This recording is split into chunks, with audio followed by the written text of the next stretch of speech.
The move online was meant to make marketing more effective, more targeted, and more accountable.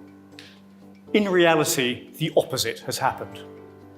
Digital marketing has lost its way, and both advertisers and consumers have lost faith with digital marketing. It's our responsibility to fix it. This is why Bango has brought together some of the best minds in marketing to discuss not just what's gone wrong, but how we build better campaigns, become more effective, and develop more ethical practices for the digital marketing industry. To find out more about how Bango is championing a new approach that better serves marketers and consumers, download the manifesto at bango.com/manifesto. Enjoy the event. I suppose I'm going to start with the Bob Dylan quote, which is my favourite one from Brownsville Girl, which is, people don't do what they say they believe, they do what's convenient and then they repent. I think it's perfectly possible that almost everybody in this industry knows there's something wrong. But rather like weird cults and religions, I think certain things reach a level where either enough people believe them, or we believe that enough other people believe them, that life is just much, much easier and more convenient if we pretend we believe them ourselves. In other words, it's just too tiring to be a dissenter. And I think things like the shareholder value movement are equivalent to that. Really, really bad ideas which simply won't die. And to me, the whole thing has a whiff of kind of Theranos and Elizabeth Holmes about it, that in a sense, people believe it because they want it to be true. And they want to believe there's a world in which advertising is perfectible, attributable, quantifiable, measurable, and made 100% efficient. And I came up in the direct marketing world where, interestingly, there was one great thing about direct marketing. Now, because direct marketing didn't have a Google or a Facebook, it didn't have a Silicon Valley, it wasn't that cool, okay? We spend our time basically selling direct mail, telephone marketing, fax marketing, and addressable media on the basis that they were accountable and measurable. And therefore, you could test and learn. And that was and remains absolutely true, by the way. However, everybody listened to this, they accepted our arguments, and then they went and made TV commercials instead, because that was the fashionable thing to do, okay? And the thing we didn't notice, perhaps, was that there was a problem to being in direct marketing, which is that the advantage of direct marketing was it was testable, measurable, and attributable. The problem is that if you had a direct marketing budget, you were never allowed to do anything that wasn't. And I would argue that of all the effective marketing things you can do, and this is speaking as a direct marketer still, okay, there will only be a small percentage which can be conducted where you can directly attribute the value of an activity back to its source.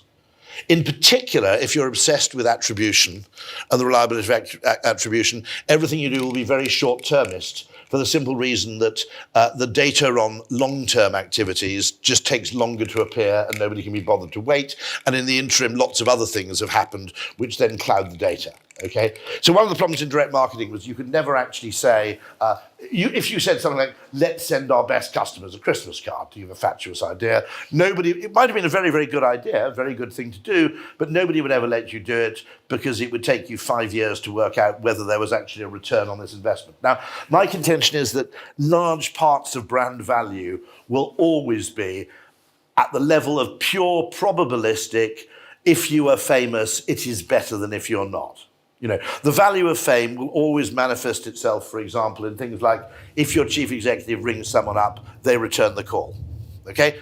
Now, one, how do you actually attribute that to a particular piece of marketing activity? You can't. Secondly, how do you place a value on it? You can't.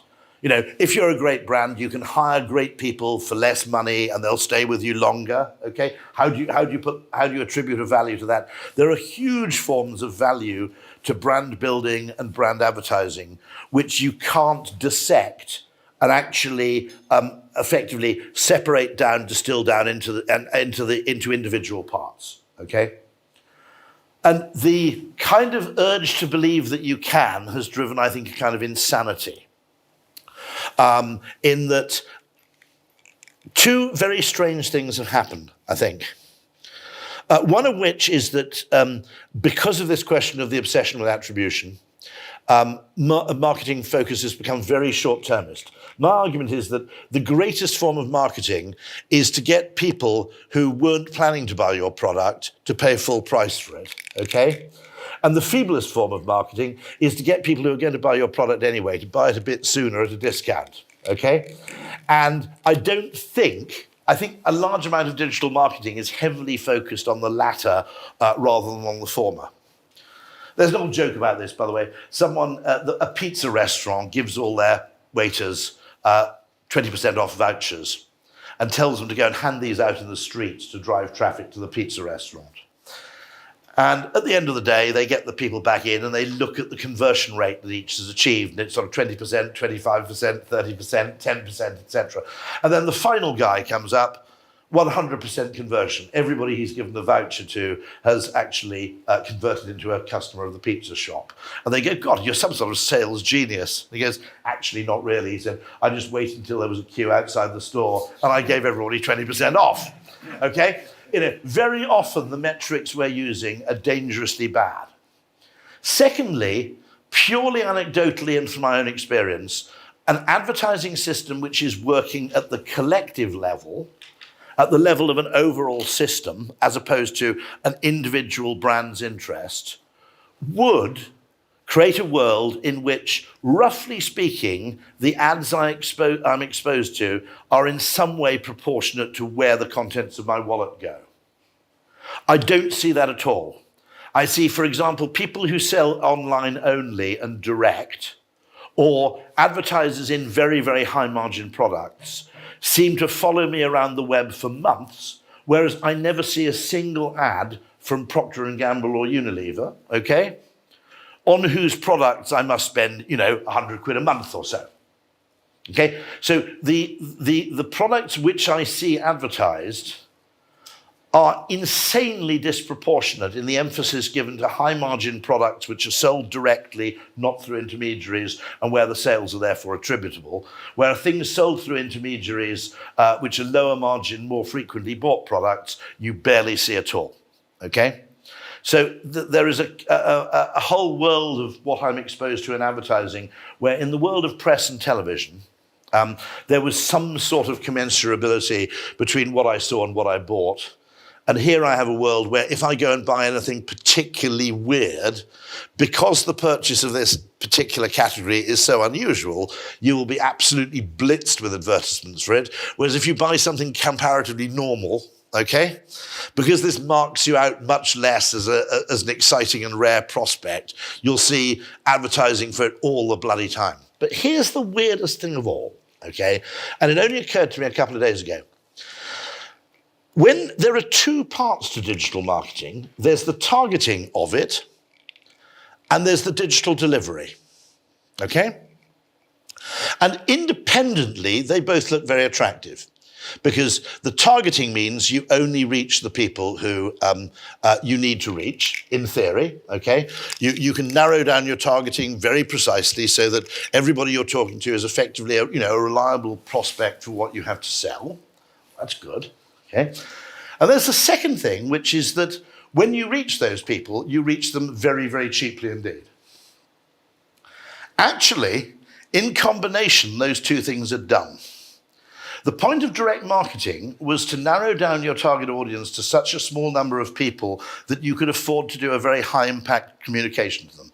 Generally, I believe in the Darwinian theory of costly signaling, and that consumers perceive through the cost of reaching them, the cost of communication, some measure of both the import and the exclusivity of the message, okay? Maybe somebody once said, there are only two ways of selling a product, basically. It all comes down to everybody buys this, so it must be pretty good, or very few people buy this, so it must be pretty good, okay? There's what you might call French luxury goods, and there's Coca-Cola, okay? Now, television was very good at social imprinting, at creating the idea that products were socially normalized and that, yes, everybody else thinks about this product the same way you do.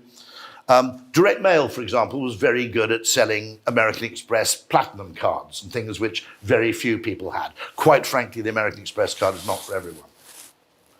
Now, when direct marketing reached its apotheosis of targeting, what you would then do is you would respond to the precision of your targeting by actually communicating in a very expensive way. Now, in the case of, for example, Jaguar, it was actually Range Rover back in the day, okay?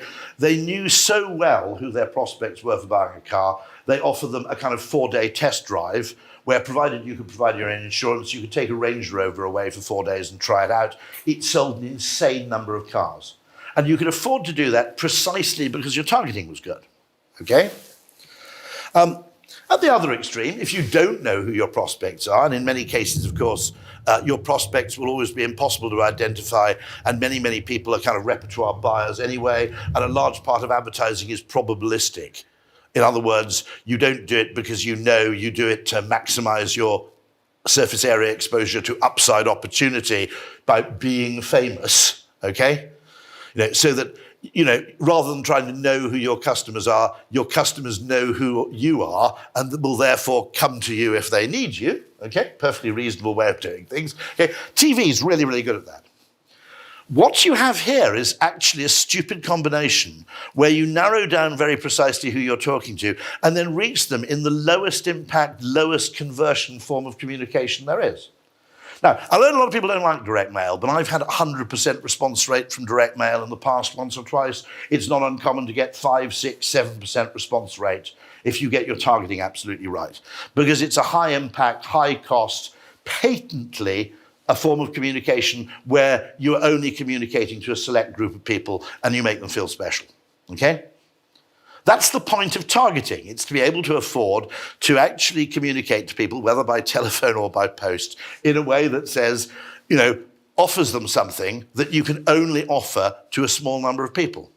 And yet what we've combined is an absurd thing, which is a high level of focus on targeting combined with an unbelievably low conversion form of communication. And they actually cancel each other out. So if anybody else thinks that's a sane observation, it just strikes me as very, very weird, okay? If you really know you've only got 7 customers in the world, it's like being a car dealer, okay? Now, if you go into a car dealership, they will know that you are in the 1% of people, or 0.5% of people, who are highly likely to buy that brand of car just by dint of walking into the dealership. Trust me, they will not treat you with complete indifference. They'll go, yeah, there's some cars for sale, okay? The combination of taking an exactly defined target audience and then reaching them in what you might call the most offhand and perhaps least impactful medium there is, whether it be email or banners, seems to me, basically, it's logical in targeting terms, it's logical in communication terms. Alas, in combination, the two cancel each other out. So there you go. Thank you.